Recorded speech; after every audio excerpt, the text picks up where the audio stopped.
ರೇಣುಕಾಸ್ವಾಮಿ ಕೊಲೆ ಪ್ರಕರಣ ದಾಸನಿಗೆ ಶುರುವಾಗಿದೆ ಟೆನ್ಷನ್. ಈಗ ಮಧ್ಯಂತರ ಬೇಲ್ನಲ್ಲಿದ್ದಾರೆ ಕರಿಯ, ಆದರೆ ಈಗ ಅವರಿಗೆ ಜಾಮೀನಿನ ಚಿಂತೆ ಶುರುವಾಗಿದೆ. ಪ್ರಮುಖವಾಗಿ ರೇಣುಕಾಸ್ವಾಮಿ ಕೊಲೆ ಕೇಸ್ನಲ್ಲಿ ಈಗ ದರ್ಶನ್ ಅಂಡ್ ಗ್ಯಾಂಗ್ ಸದ್ಯಕ್ಕೆ ಡವ ಶುರುವಾಗಿದೆ ಅಂತ ಹೇಳಬಹುದು.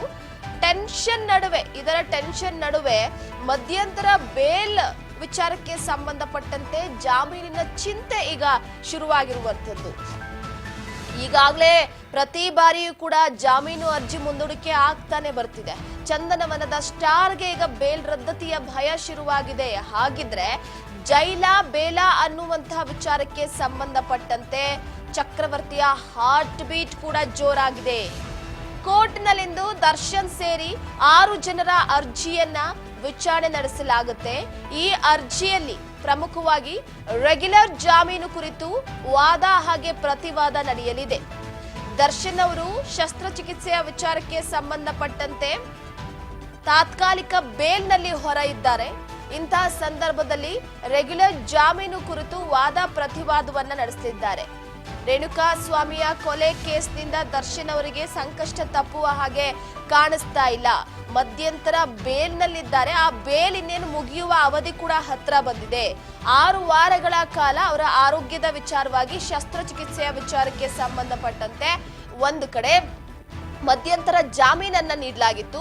6 ವಾರದ ನಂತರ ಶಸ್ತ್ರಚಿಕಿತ್ಸೆಯ ಆ ಒಂದು ರಿಪೋರ್ಟ್ ಅನ್ನ ಸಲ್ಲಿಕೆ ಮಾಡಬೇಕಾಗಿತ್ತು ಕೋರ್ಟ್ನಲ್ಲಿ. ಸೊ ಈ ಪ್ರಮುಖ ಸಾಕ್ಷ್ಯಗಳ ವಿಚಾರಕ್ಕೆ ಸಂಬಂಧಪಟ್ಟಂತೆ ನೋಡೋದಾದ್ರೆ ಪೊಲೀಸ್ ಇಲಾಖೆ ಕೂಡ 2ನೇ ಚಾರ್ಜ್ ಶೀಟ್ ಅನ್ನ ಸಲ್ಲಿಕೆ ಮಾಡಿತ್ತು. ಅದಾದ ನಂತರ ಈಗ ರೆಗ್ಯುಲರ್ ಜಾಮೀನು ಕುರಿತು ವಾದ ಪ್ರತಿವಾದ 28ಕ್ಕೆ ಅಂದ್ರೆ ಇವತ್ತಿಗೆ ಈ ಒಂದು ಬೇಲ್ ವಿಚಾರಕ್ಕೆ ಸಂಬಂಧಪಟ್ಟಂತೆ ಮುಂದೂಡಿಕೆ ಮಾಡಲಾಗಿತ್ತು. ಸೊ ಎಲ್ಲರೂ ಕುತೂಹಲ ಕೂಡ ಕಾಡ್ತಾ ಇರುವಂತದ್ದು ಇವತ್ತು ಏನಾಗುತ್ತೆ, ದರ್ಶನ್ ಅವರಿಗೆ ಜೈಲಾ ಬೇಲಾ ಅಥವಾ ಮುಂದೂಡಿಕೆ ಆಗುತ್ತಾ ಅನ್ನುವಂತ ವಿಚಾರ. ಸಿ.ವಿ. ನಾಗೇಶ್ ಅವರು ಕೂಡ ಇದೇ ವಿಚಾರಕ್ಕೆ ಸಂಬಂಧಪಟ್ಟಂತೆ ಸಾಕಷ್ಟು ರೀತಿಯಲ್ಲಿ ಪ್ರಬಲ ವಾದವನ್ನ ಮಂಡಿಸಿದ್ದಾರೆ. ಸೊ ಈ ಹಿನ್ನೆಲೆಯಲ್ಲಿ ದರ್ಶನ್ ಅವರಿಗೆ ಜಾಮೀನಿನ ಚಿಂತೆ ಉಂಟಾಗಿದೆ. ಏನಾಗುತ್ತೆ ಇವತ್ತು ದರ್ಶನ್ ಅವರ ಈ ಒಂದು ಭವಿಷ್ಯ ಅನ್ನುವಂಥದ್ದು ಸದ್ಯಕ್ಕೆ ಸಾಕಷ್ಟು ಕುತೂಹಲಕ್ಕೆ ಕಾರಣವಾಗಿರುವಂತದ್ದು. ದರ್ಶನ್ ಅವರು ಶಸ್ತ್ರಚಿಕಿತ್ಸೆಯ ವಿಚಾರವಾಗಿ ಹೊರ ಇದ್ರು ಕೂಡ ಅವರಿಗೆ ಎಲ್ಲೋ ಒಂದು ಕಡೆ ಬೇಲ್ ವಿಚಾರವಾಗಿ ಅಂದ್ರೆ ಬೇಲ್ ಸಿಗೋವರೆಗೂ ಕೂಡ ಅವರಿಗೆ ಸಮಾಧಾನ ಇಲ್ಲ. ಸೊ ಈ ಹಿನ್ನೆಲೆಯಲ್ಲಿ ಮಧ್ಯಂತರ ಬೇಲ್ ಅವಧಿ ಮುಗಿತಾ ಇದ್ದಂತೆ ಈಗ ದರ್ಶನ್ ಅವರಿಗೆ ಶುರುವಾಗಿರುವಂತದ್ದು ಅವರಿಗೆ ಬೇಲ್ ಸಿಗುತ್ತಾ ಇಲ್ವಾ ಅಂತ ಜೈಲಾ ಬೇಲಾ ಅನ್ನುವಂಥದ್ದು ಸದ್ಯ ಪ್ರಶ್ನೆ ಆಗ್ತಿದೆ. ರೆಗ್ಯುಲರ್ ಜಾಮೀನಿನ ವಿಚಾರವಾಗಿ ಇವತ್ತು ವಾದ ಹಾಗೆ ಪ್ರತಿವಾದ ನಡೆಯುತ್ತೆ. ಪ್ರತಿ ಬಾರಿಯೂ ಕೂಡ ಬೇಲ್ ವಿಚಾರವಾಗಿ ಸಿ.ವಿ. ನಾಗೇಶ್ ಅವರು ಪ್ರಬಲವಾದಂತಹ ವಾದವನ್ನೇ ಮಂಡಿಸಿದ್ದಾರೆ. ಅದ್ರ ಜೊತೆಗೆ ತಾತ್ಕಾಲಿಕ ಬೇಲ್ ಕೊಡಿಸುವಲ್ಲೂ ಕೂಡ ಯಶಸ್ವಿಯಾಗಿದ್ದಾರೆ. ಒಂದು ಕಡೆ ಸಿ.ವಿ. ನಾಗೇಶ್ ಅವರು ಆರೋಗ್ಯದ ವಿಚಾರವನ್ನ ಇಟ್ಟುಕೊಂಡು. ಸೊ ಈ ಹಿನ್ನೆಲೆಯಲ್ಲಿ ಈಗ ಸಂಪೂರ್ಣವಾಗಿ ಅವರಿಗೆ ಈ ಬೇಲ್ದ ಚಿಂತೆ ಆಗಿದೆ. ಯಾವಾಗ ಸ್ವಲ್ಪ ರಿಲೀಫ್ ಆಗೋ ತರ ಅವರಿಗೆ ಬೇಲ್ ಸಿಗುತ್ತೆ ಸೊ ಅಲ್ಲಿವರೆಗೂ ಕೂಡ ದರ್ಶನ್ ಅವರಿಗೆ ಸಮಾಧಾನ ಇಲ್ಲ. ಪ್ರತಿ ಬಾರಿಯೂ ಬೇಲ್ ನಿರೀಕ್ಷೆಯಲ್ಲಿದ್ದಾರೆ. ಅದ್ರ ಜೊತೆಗೆ ನೋಡಿ A1 ಆರೋಪಿಯಿಂದ A6 ಆರೋಪಿವರೆಗೂ ಕೂಡ ಈ ಬೇಲ್ ವಿಚಾರಕ್ಕೆ ಸಂಬಂಧಪಟ್ಟಂತೆ ನಿರೀಕ್ಷೆ ಹುಸಿ ಆಗ್ತಾನೆ ಇದೆ. ಕೆಲವೇ ಕ್ಷಣಗಳಲ್ಲಿ ಆರೋಪಿ ದರ್ಶನ್ ಅರ್ಜಿ ವಿಚಾರಣೆ ನಡೆಯಲಿದೆ. ನ್ಯಾಯಾಧೀಶ ವಿಶ್ವಜಿತ್ ಶೆಟ್ಟಿ ಪೀಠದಲ್ಲಿಂದು ಹೈ ವೋಲ್ಟೇಜ್ ವಾದ ನಡೆಯಲಿದ್ದು ಹೈಕೋರ್ಟ್ನಲ್ಲಿ ಸುದೀರ್ಘವಾದಂತಹ ವಾದವನ್ನ ಮಂಗಳವಾರದಂದು ಮಂಡಿಸಿದ್ರು. ದರ್ಶನ್ ಪರ ಕುತೂಹಲಕಾರಿ ವಾದವನ್ನ ನಾಗೇಶ್ ಅವರು ಮಂಡಿಸಿದ್ರು. ನೇರವಾಗಿ ಈ ಒಂದು ವಾದದಲ್ಲಿ ಸಿ.ವಿ. ನಾಗೇಶ್ ಅವರು ತನಿಖಾಧಿಕಾರಿಗಳ ಮೇಲೆಯೇ ಆರೋಪವನ್ನ ಮಾಡಿದ್ರು. ಅವರ ತನಿಖೆಯ ವಿಚಾರಕ್ಕೆ ಸಂಬಂಧಪಟ್ಟಂತೆ ಏನು ಚಾರ್ಜ್ ಶೀಟ್ ಅನ್ನ ಸಲ್ಲಿಕೆ ಮಾಡಿದ್ರಲ್ಲ ಆ ವಿಚಾರಕ್ಕೆ ಸಂಬಂಧಪಟ್ಟಂತೆ ಅನುಮಾನವನ್ನ ವ್ಯಕ್ತಪಡಿಸಿದ್ರು ಸಿ.ವಿ. ನಾಗೇಶ್ ಅವರು. ಸೊ ಎಲ್ಲೋ ಒಂದು ಕಡೆ ಸಿ.ವಿ. ನಾಗೇಶ್ ಅವರ ವಾದ ಬಹಳ ಪ್ರಬಲವಾಗಿತ್ತು. ಆ ವಾದದ ಆಧಾರದ ಮೇಲೆ ಬೇಲ್ ಸಿಗುತ್ತಾ ಅನ್ನುವಂಥದ್ದು ಸದ್ಯಕ್ಕೆ ಪ್ರಶ್ನೆ ಆಗಿರುವಂತದ್ದು. ಸೊ ಈ ಹಿನ್ನೆಲೆಯಲ್ಲಿ ಇವತ್ತು ಬೇಲ್ ಕೊಡಿಸುವಲ್ಲಿ ಯಶಸ್ವಿ ಆಗ್ತಾರ ಸಿ.ವಿ. ನಾಗೇಶ್ ಅನ್ನುವಂತ ಒಂದು ಪ್ರಶ್ನೆ ಕಾಡ್ತಾ ಇದೆ. ಅವರ ಪ್ರಬಲ ವಾದಕ್ಕೆ ಸಿಗುತ್ತಾ? ಸಿ.ವಿ. ನಾಗೇಶ್ ಅವರ ವಾದನು ನೋಡ್ಬೇಕಾಗುತ್ತೆ ನಾವಿಲ್ಲಿ. ರೇಣುಕಾಸ್ವಾಮಿಗೆ ಪೋಸ್ಟ್ ಮಾರ್ಟಮ್ ಯಾಕೆ ಲೇಟ್ ಮಾಡಿದ್ರು ಅನ್ನುವಂತ ಪ್ರಶ್ನೆಯನ್ನ ಮುಂದಿಟ್ಟಿದ್ದಾರೆ. ಅವರು ವಾದ ಮಾಡುವಂತಹ ಸಂದರ್ಭದಲ್ಲಿ RR ನಗರದ ಜಯಣ್ಣ ಶೆಟ್ಟಿಗೆ ಕರ್ಕೊಂಡು ಬಂದಿದ್ದಾರೆ. ಸೊ ಇದು CV ನಾಗೇಶ್ ಅವರು ಮಂಗಳವಾರ ಮಂಡಿಸಿರುವಂತ ವಾದಗಳಿದು. ಕಾಮಾಕ್ಷಿ ಪಾಳ್ಯ ಪೊಲೀಸರಿಗೆ ಮಾಹಿತಿಯನ್ನ ನೀಡ್ತಾರೆ ಅಂತ ಈ ಸಂದರ್ಭದಲ್ಲಿ ವಾದ ಹೇಳಿದ್ದಾರೆ. ಅಂದ್ರೆ ರೇಣುಕಾ ಸ್ವಾಮಿಗೆ ಮಹಿಳೆಯರ ಬಗ್ಗೆ ಒಂದು ಕಿಂಚಿತ್ತು ಕೂಡ ಗೌರವ ಇರಲಿಲ್ಲ. ಅವರು ಮಹಿಳೆಯರಿಗೆ ಅಶ್ಲೀಲ ಸಂದೇಶವನ್ನ ಕಳಿಸ್ತಾ ಇದ್ದ. ಮೃತ ರೇಣುಕಾ ಸ್ವಾಮಿ ಏನ್ ರಾಷ್ಟ್ರೀಯ ನಾಯಕನೇ, ಕಾನೂನಿನ ಮೇಲೆ ಆತನಿಗೆ ಸ್ವಲ್ಪವೂ ಕೂಡ ಗೌರವ ಇರಲಿಲ್ಲ. ಮೋಸದಿಂದ ರೇಣುಕಾ ಸ್ವಾಮಿಯನ್ನ ಕಿಡ್ನಾಪ್ ಮಾಡಿಲ್ಲ ಅನ್ನುವಂತಹ ಪ್ರಬಲ ವಾದವನ್ನ ಇಲ್ಲಿ ಮಂಡಿಸಿರುವಂತದ್ದು. ಅದರ ಜೊತೆಗೆ ಪೋಸ್ಟ್ ಮಾರ್ಟಮ್ ವಿಚಾರಕ್ಕೆ ಸಂಬಂಧಪಟ್ಟಂತೆ ಯಾಕೆ ಲೇಟ್ ಮಾಡಿದ್ರಿ, ರೇಣುಕಾ ಸ್ವಾಮಿ ಸಾವು ಸಂಭವಿಸಿದ ಸಮಯ ಇಲ್ಲಿ ಸ್ಪಷ್ಟವಾಗಿಲ್ಲ. ಫೋಟೋ ನೋಡಿ ವೈದ್ಯರು ತೀರ್ಮಾನಕ್ಕೆ ಬಂದಿದ್ದಾರೆ. ಮೋಸದಿಂದ ರೇಣುಕಾ ಸ್ವಾಮಿಯನ್ನ ಕಿಡ್ನಾಪ್ ಮಾಡೇ ಇಲ್ಲ. ಬೆಂಗಳೂರಿಗೆ ಅವನನ್ನ ಬಲವಂತವಾಗಿ ಕರೆತಂದ ಬಗ್ಗೆ ಸಾಕ್ಷ್ಯವೇ ಇಲ್ಲ. ಅಸಹಜ ಸಾವು ಅಂತ ಯಾಕೆ ಕೇಸ್ ದಾಖಲಿಸಿಲ್ಲ, ರೇಣುಕಾ ಸ್ವಾಮಿ ಪೋಸ್ಟ್ ಮಾರ್ಟಮ್ ಯಾಕೆ ಲೇಟ್ ಮಾಡಿದ್ರು. ಆರೋಪಿ ದರ್ಶನ್ ಪರ CV ನಾಗೇಶ್ ಖಡಕ್ ಆದಂತ ವಾದವನ್ನ ಮಂಡಿಸಿರುವಂತದ್ದು. ಚಿತ್ರದುರ್ಗದಿಂದ ಜೂನ್ 8ರಂದು ಕರ್ಕೊಂಡು ಬಂದಿದ್ದಾರೆ. RR ನಗರದ ಜಯಣ್ಣ ಶೆಡ್ಗೆ ಕರ್ಕೊಂಡು ಬಂದಿದ್ದಾರೆ. ಬಳಿಕ ಮರುದಿನ ಬೆಳಿಗ್ಗೆ ಮೋರಿ ಪಕ್ಕ ಡೆಡ್ ಬಾಡಿ ಸಿಕ್ಕಿದೆ. ಸೆಕ್ಯೂರಿಟಿ ಗಾರ್ಡ್ ಡೆಡ್ ಬಾಡಿ ನೋಡಿ ಪೊಲೀಸರಿಗೆ ಹೇಳ್ತಾರೆ. ಕಾಮಾಕ್ಷಿ ಪಾಳ್ಯ ಪೊಲೀಸರಿಗೆ ಮಾಹಿತಿಯನ್ನ ನೀಡ್ತಾರೆ ಅಂತ ಈ ಸಂದರ್ಭದಲ್ಲಿ ವಾದದ ವಿಚಾರವಾಗಿ ಮಾತನಾಡಿದ್ದಾರೆ. ಸೊ ಇದ್ರ ಬಗ್ಗೆ ಮತ್ತಷ್ಟು ಅಪ್ಡೇಟ್ ಕೊಡ್ತಾ ಹೋಗ್ತಾರೆ ನಮ್ಮ ಪ್ರತಿನಿಧಿ ಯತೀಶ್. ನ್ಯೂಸ್ ಡೆಸ್ಕ್ ಇಂದ ನೇರ ಸಂಪರ್ಕದಲ್ಲಿದ್ದಾರೆ. ಯತೀಶ್, ಸದ್ಯದ ಮಟ್ಟಿಗೆ ರೇಣುಕಾ ಸ್ವಾಮಿಯ ಕೊಲೆ ಕೇಸ್ ವಿಚಾರಕ್ಕೆ ಸಂಬಂಧಪಟ್ಟಂತೆ ಡಿ ಗ್ಯಾಂಗ್ ವಿಲವಿಲ ಒದ್ದಾಡುವಂತದ್ದಂತೂ ತಪ್ಪಿಲ್ಲ. ಸೊ ಸದ್ಯದ ಮಟ್ಟಿಗೆ ಈಗ ಇವತ್ತು ನಡೆಯುವಂತಹ ಈ ಒಂದು ಬೇಲ್ ಭವಿಷ್ಯ ಏನಾಗಬಹುದು ಅನ್ನುವಂಥದ್ದು ಸದ್ಯಕ್ಕೆ ಪ್ರಶ್ನೆ ಕಾಡ್ತಾ ಇದೆ. ಇವತ್ತಾದ್ರೂ ರಿಲೀಫ್ ಸಿಗುತ್ತಾ ಅಥವಾ ಏನು, ಈ ಬಗ್ಗೆ ಮಾಹಿತಿ ಕೊಡೋದಾದ್ರೆ? ಎಸ್ ರೂಪ, ಸಾಕಷ್ಟು ವಿಚಾರ ನೀವು ಹೇಳ್ತಾ ಹೋಗ್ತಾ ಇದ್ರಿ, ನಾನು ಕೇಳಿಸ್ಕೊಳ್ತೇನೆ. ಬಟ್ ಒಂದು ಇಲ್ಲಿ ಗಮನಿಸಬೇಕಾಗುತ್ತೆ ರೂಪ, ಏನಪ್ಪಾ ಅಂತಂದ್ರೆ ರೇಣುಕಾ ಸ್ವಾಮಿ ಕೊಲೆ ವಿಚಾರವಾಗಿ ದರ್ಶನ್ ಈ ಒಂದು ಕೇಸ್ನಲ್ಲಿ ಸಿಕ್ಕಾಕೊಂಡು ಸರಿಸುಮಾರು 5 ತಿಂಗಳು ಆಗ್ತಾ ಬಂದಿದೆ. ಬಟ್ ಇನ್ನೂ ಕೂಡ ರಿಲೀಫ್ ಸಿಗುತ್ತೆ ಅನ್ನೋ ಬಗ್ಗೆ ಎಲ್ಲೂ ಕೂಡ ಒಂದಷ್ಟು ಕೂಡ ಇದು ಸಿಗ್ತಾ ಇಲ್ಲ. ಅದನ್ನ ನೋಡ್ತಾ ಇದೀವಿ. ಯಾಕೆ ಅಂತಂದ್ರೆ ಈಗಾಗಲೇ ಈ ಒಂದು ವಿಚಾರದಲ್ಲಿ ಮಧ್ಯಂತರ ಜಾಮೀನ ಪಡ್ಕೊಂಡು ದರ್ಶನ್ ಅವರು ಹೊರಗಡೆ ಬಂದಿದ್ದಾರೆ. ಬಟ್ ನೆಮ್ಮದಿ ಇಲ್ಲ ಅನ್ನೋದು ಕೂಡ ಗೊತ್ತಿರುವಂಥ ವಿಚಾರ. ದಿನದಿಂದ ದಿನಕ್ಕೆ ಅವರಿಗೆ ಮತ್ತಷ್ಟು ವಿಚಾರಗಳು ಅಂದ್ರೆ ಮತ್ತಷ್ಟು ಸಂಕಷ್ಟಗಳು ಎದುರು ಆಗ್ತಾನೆ ಬರ್ತಾ ಇದೆ. ಅದಲ್ಲದೆ ಈ ಒಂದು ಮಧ್ಯಂತರ ಜಾಮೀನನ್ನ ರದ್ದತಿ ಮಾಡಬೇಕು ಅಂತ ಈಗಾಗಲೇ ಪೊಲೀಸ್ ಇಲಾಖೆ ಕೂಡ ಹೋರಾಟ ಮಾಡ್ತಾ ಇದೆ. ಸುಪ್ರೀಂ ಕೋರ್ಟ್ ಮೆಟ್ಟಿಲ್ ಏರೋದಕ್ಕೆ ಕೂಡ ತಯಾರಿ ಮಾಡ್ಕೊಂಡು ಗೊತ್ತಿರೋ ವಿಚಾರ. ಇದೆಲ್ಲ ಒಂದ್ ಕಡೆ ಆದ್ರೆ ಮತ್ತೊಂದು ಕಡೆ ಜಾಮೀನು ವಿಚಾರಣೆ ಕುರಿತಂತೆ ಈಗಾಗಲೇ ವಾದ ವಿವಾದ ನಡೀತಾ ಇರುವಂಥದ್ದು. ಮಂಗಳೂರು ಕೂಡ ಒಂದು ವಿಚಾರಣೆ ಆಗುತ್ತೆ. ಅಫ್ಕೋರ್ಸ್ ಕನ್ಫ್ಯೂಸ್ ಆಗ್ಬೋದು, ಅದ್ರ ಬಗ್ಗೆ ಒಂದಿಷ್ಟು ಕ್ಲಾರಿಟಿ ಕೊಟ್ಬಿಡ್ತೀನಿ ರೂಪ, ಏನ್ ಜಾಮೀನು ವಿಚಾರಣೆ ಅಂತ. ಯಾಕೆಂತಂದ್ರೆ ದರ್ಶನ್ ಅವರು ಈಗ ಮಧ್ಯಂತರ ಜಾಮೀನು ಪಡ್ಕೊಂಡು ಬಂದು ಈಗ ಹೊರಗಡೆ ಇದ್ದಾರೆ. ಸೊ ಇದು ಆರೋಗ್ಯ ಸಮಸ್ಯೆಯನ್ನು ಕೊಟ್ಟು, ಅಂದ್ರೆ ಆರೋಗ್ಯ ಸಮಸ್ಯೆ ಏನಾಗಿದೆ ಅದನ್ನ ನೆಪವನ್ನು ಕೊಟ್ಟು ಈಗ ಜಾಮೀನು ಪಡ್ಕೊಂಡು ಬಂದಿರುವಂಥದ್ದು. ಆದ್ರೆ ರೆಗ್ಯುಲರ್ ಜಾಮೀನು ಅಂತ ಸಿಗುತ್ತಾ ಅದಿನ್ನೂ ಸಿಕ್ಕಿಲ್ಲ. ಸೊ ಆ ಒಂದು ಜಾಮೀನಿಗೋಸ್ಕರ ಈಗ ದರ್ಶನ್ ಅಂಡ್ ಟೀಮ್ ಜೊತೆ ವಕೀಲರು ಕೂಡ ಹೋರಾಟ ಮಾಡ್ತಾನೆ ಗಮನಿಸ್ತಾ ಇದೀವಿ. ಈ ಒಂದು ವಿಚಾರಣೆ ಈಗ ಮೊನ್ನೆಯಿಂದ ನಡೀತಾ ಇದೆ.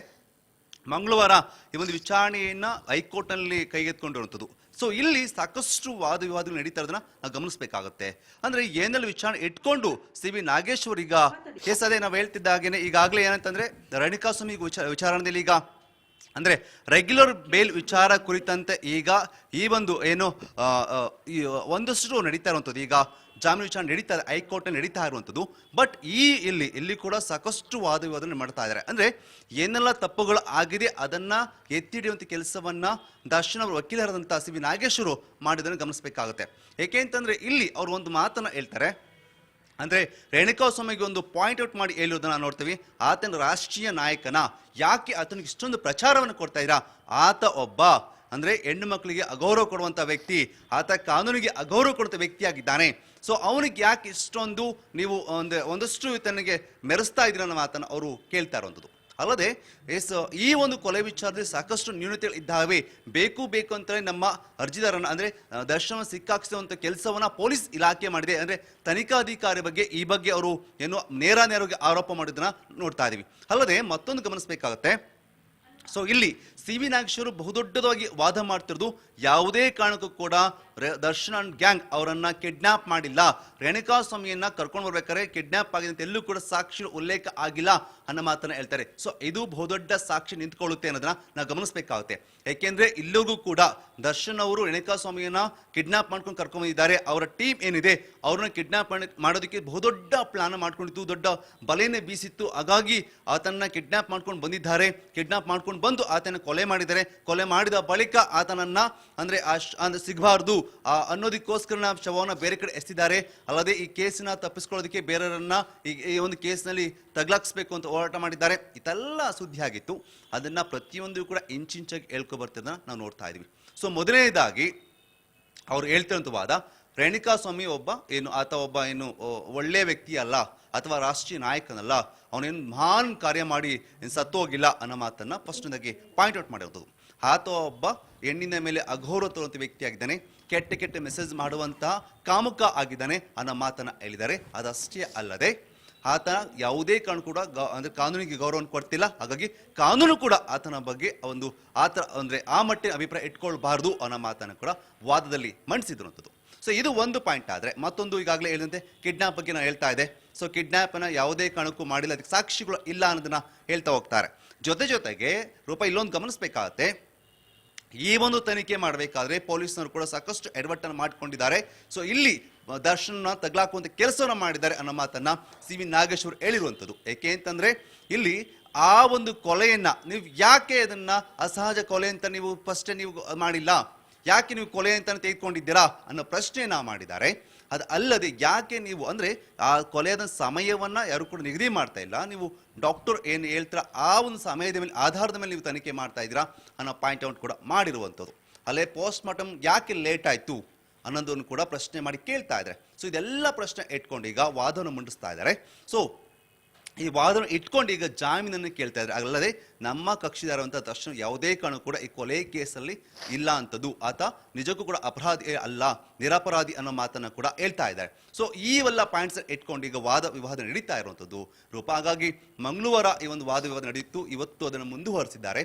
ಸೊ ಇಂದು ಇನ್ನೇನು ಕೆಲವೇ ಗಂಟೆಗಳಲ್ಲಿ ಈ ಒಂದು ಏನು ಜಾಮೀನು ವಿಚಾರಣೆ ಕುರಿತಂತೆ ವಾದ ನಡೆಯಲಿದೆ. ಸೊ ಏನ್ ಆಗ್ಬಹುದು ಅನ್ನೋ ಪ್ರಶ್ನೆ ಕೂಡ ಇರುವಂಥದ್ದು. ಸೊ ಅದಕ್ಕೆ ಎಲ್ಲರೂ ಕೂಡ ವೆಯ್ಟ್ ಮಾಡ್ತಾರೆ. ಬಟ್ ಇಲ್ಲಿ ಒಂದನ್ನು ಗಮನಿಸಬೇಕಾಗತ್ತೆ, ಸಿ.ವಿ. ನಾಗೇಶ್ವರ್ ಹೇಗೆ ಈ ಒಂದು ಕೊಲೆ ಕೇಸಲ್ಲಿ ತನಿಖಾಧಿಕಾರಿಗಳು ಹೇಗೆ ದರ್ಶನ್ ಅವರನ್ನ ಹೇಗಾದ್ರೂ ಮಾಡಿ ತಪ್ಪಿಸ್ಕೊಳ್ಬಾರ್ದು, ಆತ ಕೊಲೆ ಮಾಡಿದ್ರೆ ನಿಜಕ್ಕೂ ಕೂಡ ಕೊಲೆ ಮಾಡಿದ್ರೆ ಹತ್ತಗಡಿ ಶಿಕ್ಷೆ ಆಗಲೇಬೇಕು ಅಂತ ಏನು ಹೋರಾಟ ಮಾಡ್ತಾರೆ, ಅದೇ ರೀತಿಯಾಗಿ ಸಿ.ವಿ. ನಾಗೇಶ್ವರ್ ಕೂಡ ಈ ಒಂದು ಕೊಲೆ ಕೇಸಿನ ತನಿಖಾಧಿಕಾರಿಗಳ ಮೇಲೆ ನೇರವಾಗಿ ಆರೋಪ ಮಾಡ್ತಾನ ನೋಡ್ತಾ ಇದೀವಿ ರೂಪ. ಯತೀಶ್, ಇಲ್ಲಿ ಮತ್ತೊಂದು ಅಂಶ ಗಮನಿಸಬೇಕಾಗುತ್ತೆ.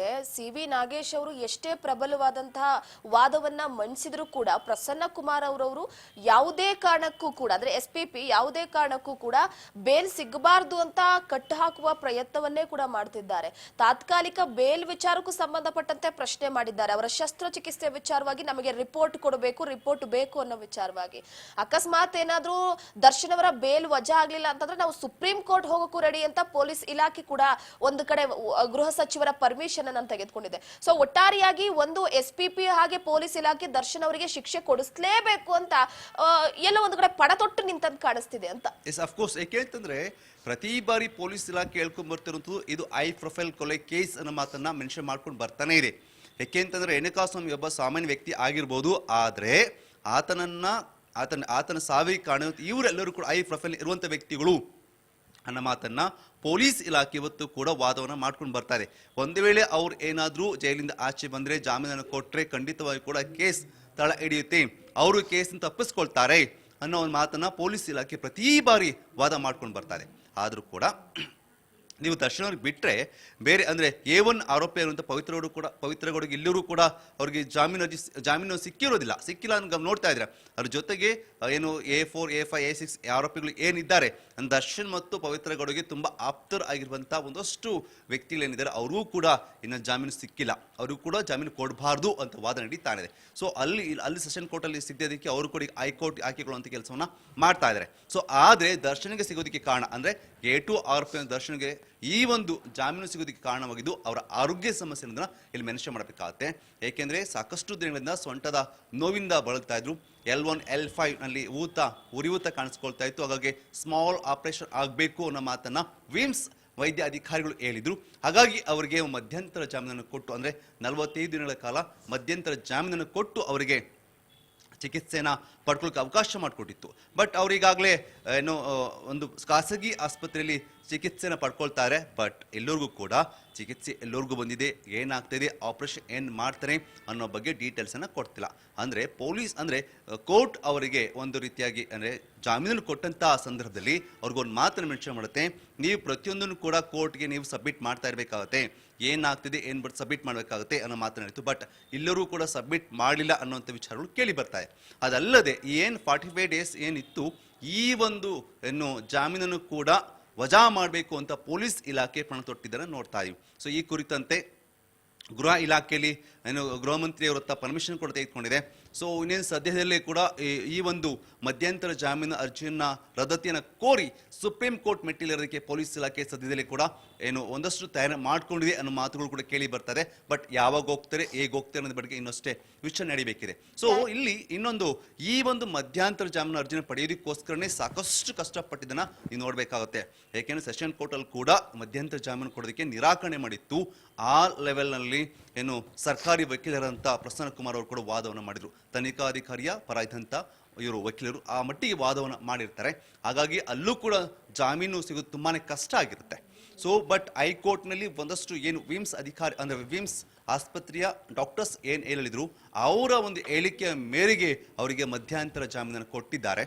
ಸೊ ಬಟ್ ಆ ಜಾಮೀನು ಏನಾಗುತ್ತೆ ನಮಗೆ ಕೂಡ ಒಂದಷ್ಟು ಪ್ರಶ್ನೆ ಇರುವಾಗಲೇ ಈಗ ಅಂದರೆ ರೆಗ್ಯುಲರ್ ಜಾಮೀನು ಅರ್ಜಿ ವಿಚಾರಣೆ ನಡೀತಾ ಇದೆ. ಇದು ಕೂಡ ಸಾಕಷ್ಟು ದೊಡ್ಡ ರೀತಿಯಲ್ಲಿ ವಾದ ನಡೀತಾ ಇರೋದನ್ನು ಗಮನಿಸಬೇಕಾಗುತ್ತೆ. ಸೊ ಎಲ್ಲೋ ಒಂದು ಕಡೆ ಇವರು ವಿವಾದ ನೋಡ್ತಾ ಇದ್ರೆ ಇದು ಮತ್ತೊಂದಷ್ಟು ದಿನಗಳ ಕಾಲ ಎಳ್ಕೊಂಡು ಹೋಗುತ್ತೆ ಅನ್ನೋದು ಕೂಡ ಅಚ್ಚರಿ ವಿಚಾರ ಏನಲ್ಲ ರೂಪ. ಥ್ಯಾಂಕ್ ಯು ಯತೀಶ್ ನಿಮ್ಮೆಲ್ಲ ಮಾಹಿತಿಗಾಗಿ. ಪ್ರಮುಖವಾಗಿ ಒಂದು ಕಡೆ